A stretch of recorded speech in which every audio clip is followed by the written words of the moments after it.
After 55,000 assessments on entrepreneurial people, independent thinkers, we've discovered that over 90% of them have very high levels of empathy and intuition. In other words, very accurate intuition when they're talking to a person. If the noise in their head about themselves has been shut off, and they're totally present and available in the conversation to step into this person's world and just listen, free of an agenda other than to take down walls of resistance and connect.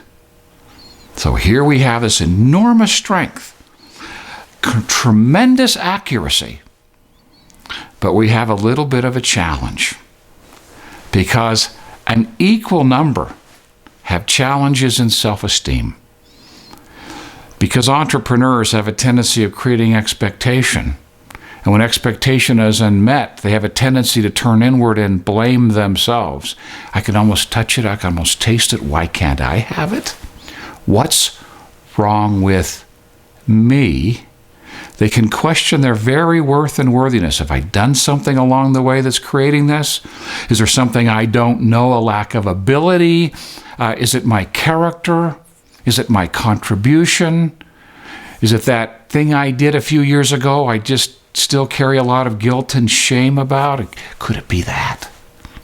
That's a lot of noise in our head. And when we bring that noise to a conversation, we are not present and we're not accessing the clarity that's there in our empathy and intuition in terms of being able to stand on someone's path and truly see what they're seeing. Not always agreeing with it, but seeing it. Being able to assess their appearance and their belief systems and challenges in their beliefs and challenges with their performance or behavior or maybe the pain that they're experiencing.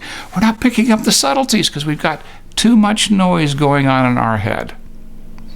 That's half of it. Here's the other one. We have this person we're going to meet with. Let's call them a client or a customer or a consumer, whatever is your dialogue. And you're getting ready to have a meeting with them. Maybe it's one-on-one. It could be on the phone. It could be on a video conferencing service. And just before you get on the call, your mind is racing. One of your other gifts we'll talk about in a moment.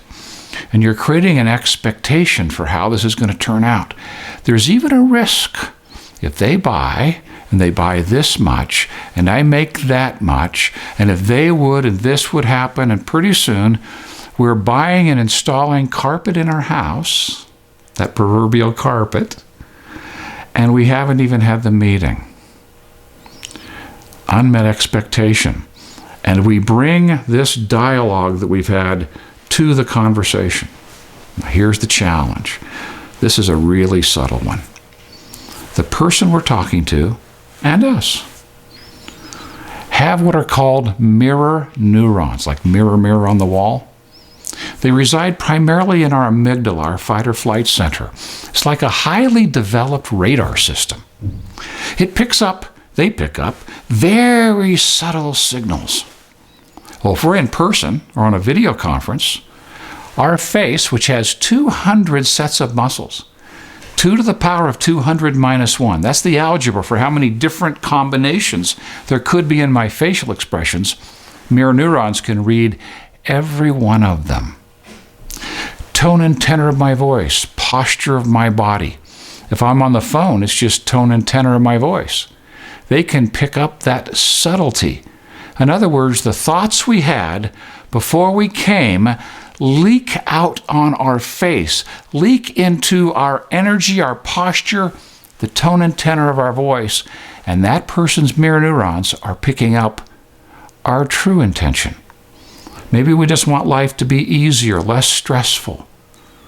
Maybe we're hopeful that they'll buy so that we can buy something else. Whatever it might be, that's leaking out on our face. We cannot fake it till we make it. You cannot fake caring because all of a sudden, we need to care about this person. Shutting that off and being present, the only person who can do that's a psychopath. That's a psychopath, and we're not psychopaths. So it's going to leak out And when it leaks out, this is what happens. That person's mirror neurons pick up all those subtle signals, send a message to the brain releases molecules in the body, and the person is either attracted to us or a little repelled, a little uncomfortable. And it happens before they have their first conscious thought. That's how quick it is. Because mirror neurons fire at twice the speed of a normal neuron. So imagine, we walk in with all that dialogue. Could be fear and doubt and confusion and self-deprecation, or it could be a fantasy we've had about something and we're hoping they'll buy, and then we try to pretend like we're really there for them. It leaks out on our face, mirror neurons pick it up, and they feel just a little repelled, and they don't even know why. Everybody's got a wall of resistance. It's been measured on average to be 40%. 40% of their energy and productive cooperation is held up behind a wall. When a mirror neuron leaves a person feeling uncomfortable, what do you think happens to the wall? Yeah, it just goes up. So when we approach someone, we activate their mirror neurons. If we're showing up a little uncomfortable or duplicitous, our mind is on something else other than just serving them, we're going to activate those mirror neurons. They're going to send a signal to the brain, molecules to the body. They're going to feel uncomfortable and pull back. But that's only half of the story. Here's the other half. We too have mirror neurons, and they just picked up that rejection, that discomfort. And we have molecules released in our body, and we feel, as one client said, icky. The kind of icky you can't wash off in a shower. That rejection, that's what it feels like. All it is someone's mirror neurons reacting to our thought processes that are leaking out on our face. That's why it's so important that we show up clean, totally in their service, ready to step into their world, to listen to them. It's not about us. We are behind the curve, because we want to know how to step into someone's world, take down that wall, create an authentic and comfortable conversation without the need to throw up or feel icky or awful. How do we do that if we're not conscious of the thoughts that we're bringing to the conversation? So in summary, great gift. This is a massive gift. Mathematically, it's the most significant gift we can have out here in the world. The most significant, empathy and intuition. And sometimes we're not accessing it because of the dialogue in our head that can cause us to not be available or even question the intuition. Or we're coming with a dialogue about other things that clouds that perception of whatever it is.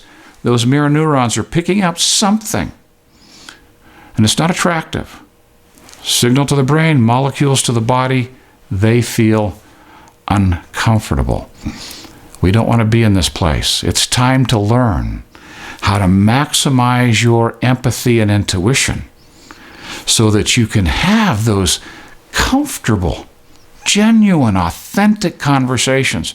Take down those walls, serve people at a high level, drive your relationships and your business by knowing how to connect with people using your greatest gift.